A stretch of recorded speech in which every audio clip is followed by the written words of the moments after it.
masaya pa sila. Pero hindi nila alam ang araw na iyon ay simula ng matitinding na lalaking araw bago ang Team Big Night. The final eviction night! Hello, Philippines! Congratulations at bahagi ka na ng Team Big Six, Devon, Fritzy, and Ivan. Ang pangalang aking babanggitin will be a member of the Team Big Six. Congratulations, James! I'm happy.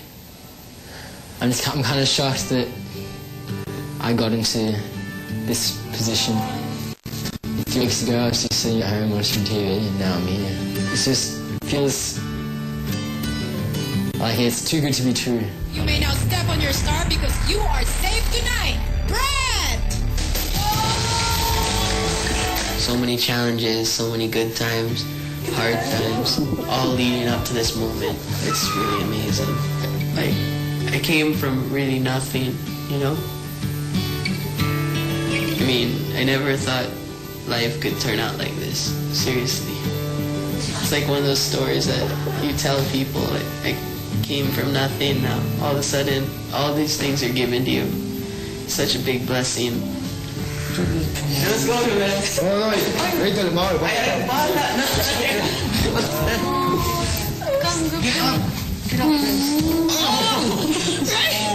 Just when Anne and me were there, I felt like I really want to go to see her. Yeah. Pretend I be a cool guy, like, Anne, it's okay. Yeah. It's okay. But inside, oh my god, oh my god, oh my god, oh my god, oh my god, I feel like I kiss it like cockroach. Oh my god, I don't know. Oh my god, I want, oh my god, oh my god, I like that. You are a member of our Team Big Six. Ryan! I'm sorry. Why do you think you are included in the Big Six? I don't know. I'm not good in English and Tagalog, pero maybe I have one heart. No? Congratulations!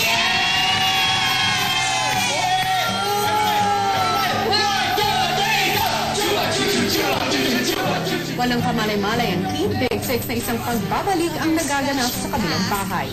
You need to go back inside the house. Ah, please go with me. Let's go. Kuya, ano po to? Oh my God! Oh my God!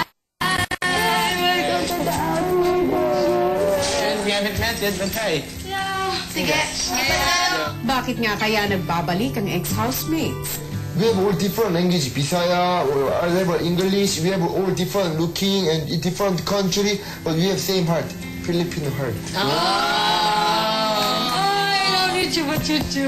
Matapos ang higit 2 buwan, nabuo na nga natin ang ating Team Big Six. Hello Philippines and hello world! Hindi naging madali ang halos 11 linggong biyahe ng 6 na kabataan sa loob ng bahay ni Kuya. Pero hindi ba ng lakbayin patungo sa pagiging big winner o sa isang malaking pangarap ay hindi naman talaga puno ng sarap. Pagkos, ito ay puno ng hirap at nangangailangan ng matinding pagsisikap. Meron pang natitirang 2 araw bago ang ating Team Big Night. Kaya naman bago silang makarating sa kanilang pinapangarap na destinasyon, meron pa silang dapat na pagdaanan. Kaya naman magkakapit bisig si Kuya at ang ex-housemates at tayong mga nasa outside world, mga kapamilya. Maging mapanuri sa inyong pananaw kung sino nga ba ang nagpapatunay na siya ay karapat-dapat at tanghalin ng Team Big Winner. Sa isang harapang pakilala sa Big Winner ng isa't isa.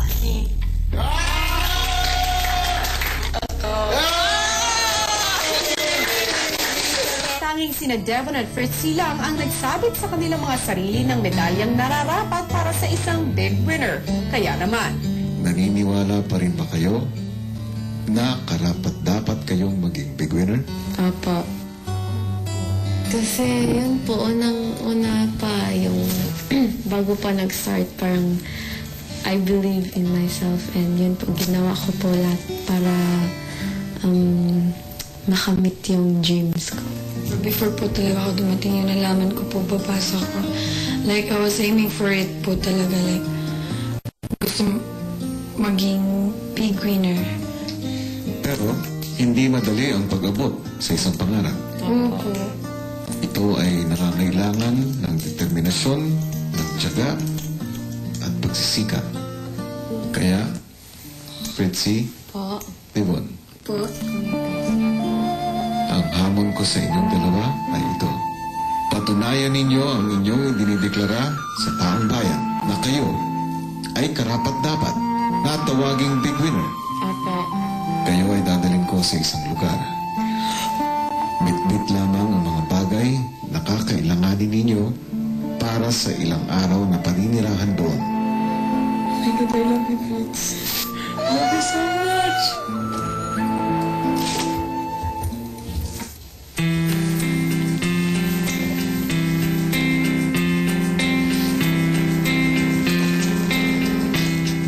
Napapaalis sila. Paglabas niyo rito sa confession room, didiretso kayo sa storage room. Doon ay pipili kayo ng tatlong bagay lamang na sa inyong palagay ay kakailanganin ninyo sa ilang araw na paninirahan ninyo sa lugar na pupuntahan niyo. Oh my God. Oh my God. Habang nasa storage room, sina Devon at Fritzy. Ligayang pagbalik sa aking bahay. Kaya ako kayo pinatawag dito para tulungan hindi lang ako, hindi ang buong bayan para malaman kung sino ang karapat-dapat mula sa natitirang Big Six. Handa ba kayong tumulong sa akin? Pinipili ko itong mosketero. One red candle. Blanket. Pinili ko po ang karton, posporo, ang mga kahoy. Sa sandali na makapunta na kayo dun sa inyong pupuntahan, hindi nyo maaaring sabihin sa inyong mga housemates kung tungkol saan ang pagsubok na ito. Hindi nyo din maaaring tanggalin ang pang-medalyon na nakasabit sa leeg ninyo. Ilang saglit pa ay sinundo na sila ng mga ex-housemates. Si Devon naniwalang kaya niyang maging big winner. Pero ano nga ba ang pinaglalaban ng isang teenager na lumaki sa hirap? Ano bang mga pinapangarap mo para sa magulang mo? Gusto ko bigyan sila ng own business nila, ganun. Then, gusto ko mga kapatid ko makapag-aral, makatapos din. Ako din, gusto kong maranasan din nila yung buhay na may kaya din. Bagamat ganito ang sitwasyon, ano ka bang bahin ng pagsisisi sa ganitong klaseng buhay, sa ganitong klaseng sitwasyon? Wala. Kung hindi ako nakadanas ng ganito, hindi ako magpupursige sa pag-aaral. Happy kami sa lahat ng pinagdaanan namin kasi we survive. Di tulad ni Devon, naging madali naman ang buhay para kay Fritzy. Nung lumalaki ka ba, masarap ang buhay? Opo, masaya po. Hindi po compare sa iba na super lungkot. Nandyan yung parents ko, nandyan yung family. So, okay na po yun sa ganun. Religious po kami, so we always pray. Bit-bit ang kanilang tibay at mga pinaglalaban, kakayanin kaya ng dalawang dalagita na patunayan na sila'y nararapat at kaya nilang tiisin ang anumang para maabot ang pangarap.